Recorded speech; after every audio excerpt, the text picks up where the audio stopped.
Okay. Well, hey, Salem Church. This is our Hart. I'm with Hart Inlow, which I'm sure most of you all know, but this is my first time meeting Hart in person, uh, or we'll say in a face-to-face kind of a meeting. I've talked to him on Messenger, on Facebook, and seen his emails, but this is our first time actually talking live. So, I'm excited to have him share with us for our Mission Emphasis Sunday. We're having today. We got a missionary from France. We have a missionary from India, and now we have somebody that is currently in Tanzania right now. And it's really amazing that we have this technology to be able to do something like this. If anybody has been paying attention to the different videos, you're going to notice too that my facial hair has adjusted for every time each video. I had a little bit shaggier of a beard, then I trimmed the beard down, and then tomorrow I have to go visit a soldier for the National Guard in the hospital. So I went back down to what is approved, what's acceptable army wise. So you guys have all gotten to see my adjustment with my facial hair just within 1 week's time. Well, hey, I'm going to just go ahead and pass it over to Hart and let him share with us what he's doing, where he's at, and any kind of needs or things that we could be praying for him about. So, Hart, I'm passing it over to you. Thank you very much. I appreciate it. And everybody there at Salem, it is wonderful to be able to spend some time with you like this. I've visited you in person. It's been a while, but I've been there a few times, but never while I've been sitting all the way over in Tanzania have I been able to visit with you. So this is really exciting. Those of you who may not be familiar with Lion of Judah Academy, let me just give you a real quick overview. We started the school. When I say we, I mean my wife, myself, and Pili and Josephalas Mtebe. And those of you who were part of Salem Church 10 years ago, you may very well remember that 10 years ago, you all ordained Mtebe into the ministry. He is affiliated now with the Evangelical Association, has maintained that affiliation, and I'll talk about that a little bit more, but you guys, the role that you played, not only in Mtebe's life, but also in the life of the church in Tanzania, was absolutely amazing. But many of you will remember Mtebe. He is the director of the school, along with his wife. The four of us started the school in 2001. So we just celebrated our 20th anniversary. The school is specifically designed for the children of Tanzanian pastors, national missionaries, Tanzanian Christian healthcare workers, and others who are serving God in Tanzania. And the reason it was strategically so important is that those folks did not at that time have good alternatives for educating their children. And as a result, many of them were not really able to follow through with the callings they had received to ministry, because one of the sacrifices that they were having to make was the education of their children. We started Lion of Judah Academy for them. We thought it was going to be very small, maybe 3 or 4 grade levels. We never gave any thought to having a dormitory there at the beginning. It was just going to be something that church workers right here in the local area, there's a theological college only about 300 yards away from our campus. But God had different ideas.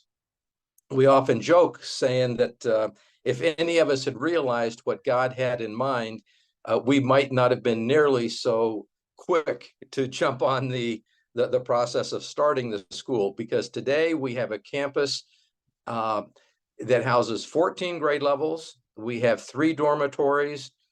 We have about 750 students in those 14 grade levels, a teaching staff of about 50, and of course support staff, cooks, and all kinds of other people. We are probably the single largest employer in this entire area.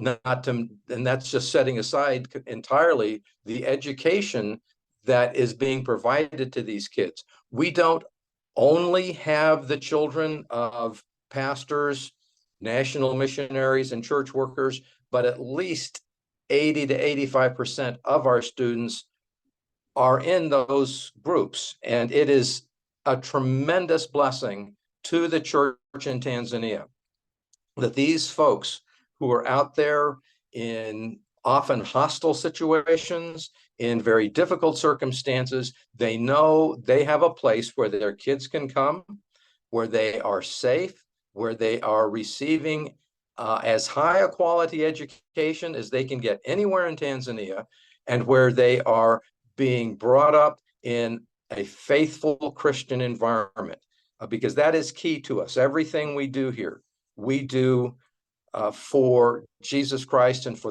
the kingdom of God. And these kids leave, they go out. We have doctors, we have attorneys, we have business entrepreneurs, teachers, just in every vocation that you could think of, we have our graduates working, continuing their university educations and so forth. And it's the way God has blessed this school has just been beyond what any of us back there 20, 21, 22 years ago could have imagined. And Salem, you have been right at the center of it. You have, from the very beginning, you have been part of the ground level. When Lynn and I finished our time in Tanzania in 2005, we moved to Oli, which is just a little bit east of Reading. And I started to participate in the Evangelical Association pastors group there at that time. Very quickly got in touch with Lynn, and she wanted to be able to find out more about the school, and we were more than happy to come over and tell you guys about it. And from that time on, you have been just a critical part of the life and the ministry of the Lion of Judah Academy. Was just before we started to record, Brent just mentioned the money you raised for fruit for the kids. That's already being enjoyed. We're expecting another shipment of fruit tomorrow to come out. And it is being a tremendous blessing physically, because the kids need this stuff. They need the support and the love and care that you are giving through your support, but also it's a tremendous emotional and spiritual encouragement to them to know that people half a world away who've never met them, who don't know any of their names, care enough to do something like that, to raise money of this sort. So thank you very much. As I mentioned, we have about 750 students. We have classes 1 through 7, which were roughly equivalent to our US grades 1 through 7. We also have kindergarten. Then we have forms 1 through 4, which is roughly equivalent to our high school in the US. And then we have forms 5 and 6, which is roughly equivalent to our junior college. The only kids who are going to go to forms 5 and 6 are those who are bound for university. And we just got the test scores back from the last national exams. That national exam is what determines where they're going to be able to go to school and what they're going to be able to study. We were among the highest schools in the entire nation, our Form 6 students. That's the kind of education that we're able to provide thanks to folks like you. All of our teachers are Tanzanians. Occasionally we'll have mission teachers, but this is not a mission-run school. The only white folks you see around here are folks who are coming to help out from time to time. All of our staff, all of our administration are Africans, and very capable Africans. They run this place wonderfully. But we desperately need the assistance of folks like you, because our target group, those pastors' kids, those national missionary church worker kids, they can't afford the cost of the education that we give them. So we are absolutely relying on, depending, and needing the support of folks like you for various needs.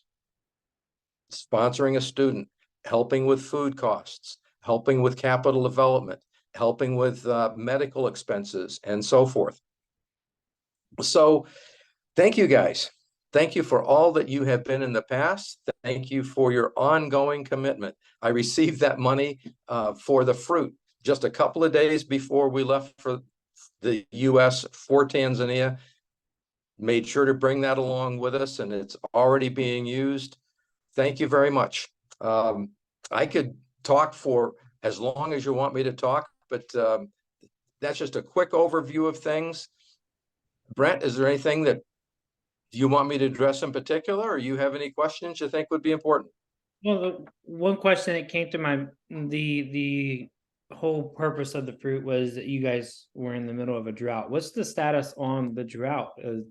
Is that lifted, or is it still really bad, or what's the status on that?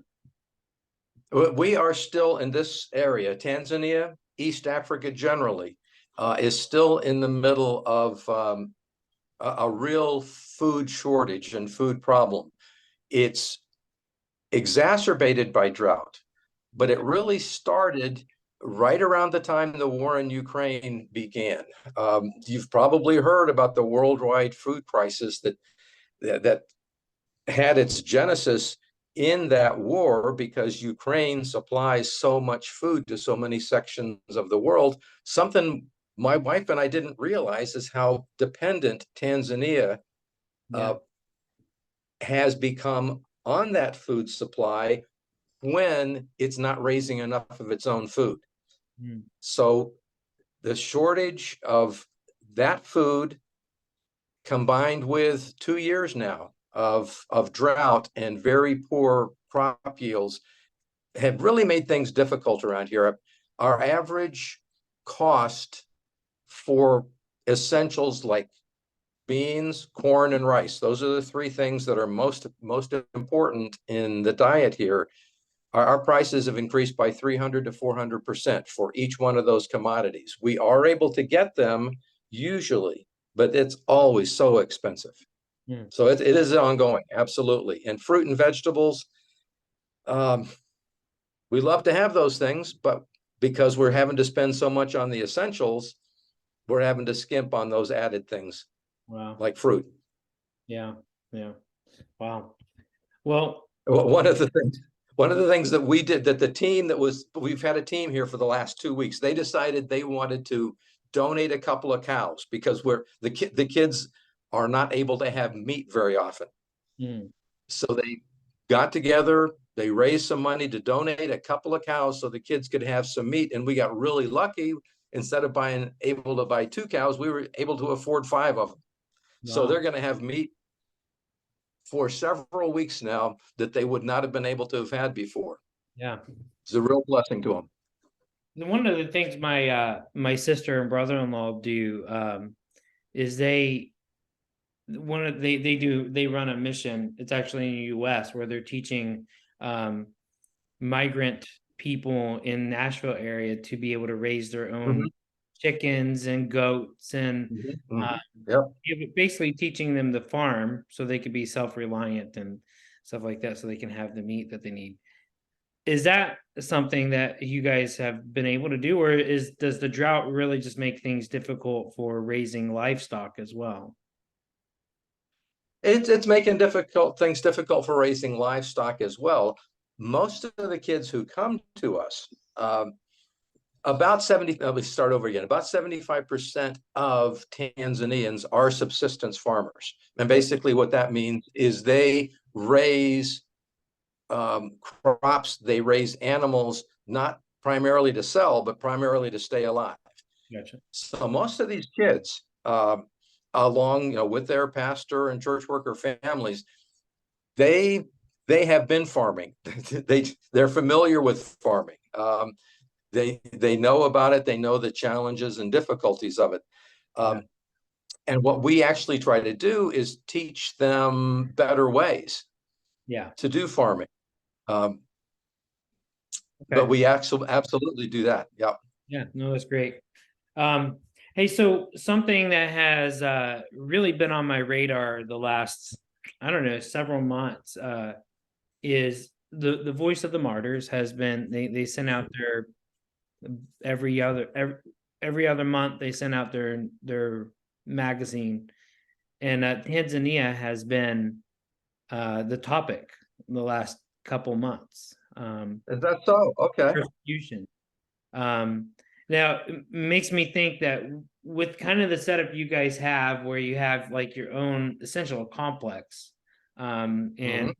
that maybe in your area you must not be experiencing it. Have you heard of the persecution taking place in other parts of Tanzania? It sounds like it's at the hands of Muslim radicals. Have you heard of that Yes. place? Oh, absolutely. Yeah. In our area, we see very, very little of that. Both both tribal conflict and religious conflict in northwest Tanzania tends to be quite minimal.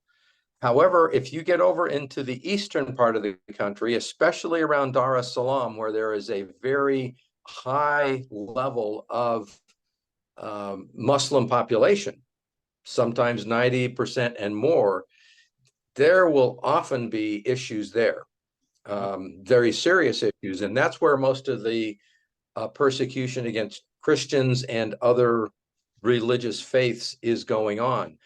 Some of our students, when I use the phrase national missionary, and what a national missionary is there's somebody who, in our Tanzanian setting, they're Tanzanian, they're Black Africans, and they go to other Tanzanian groups who Mhm. have never heard the gospel. Yeah. Um, and we definitely have some of them working in hostile environments, Okay. hostile to the gospel, that is. So they need to be very careful. And for them, having the school here, a place where they can send their kids and their kids can be safe while mom and dad are out there pursuing this work in often hostile environments. That's just a tremendous blessing to them. And several of our parents are in that very situation as they work among predominantly Muslim groups. Okay. Wow. Yeah, great. Thank you for sharing that.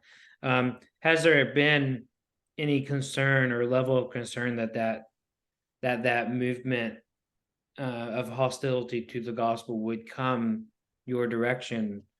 Or does that seem to get pretty stamped out pretty quick in your area? There are little flare-ups, but nothing to the point that I am aware of bloodshed or of violence.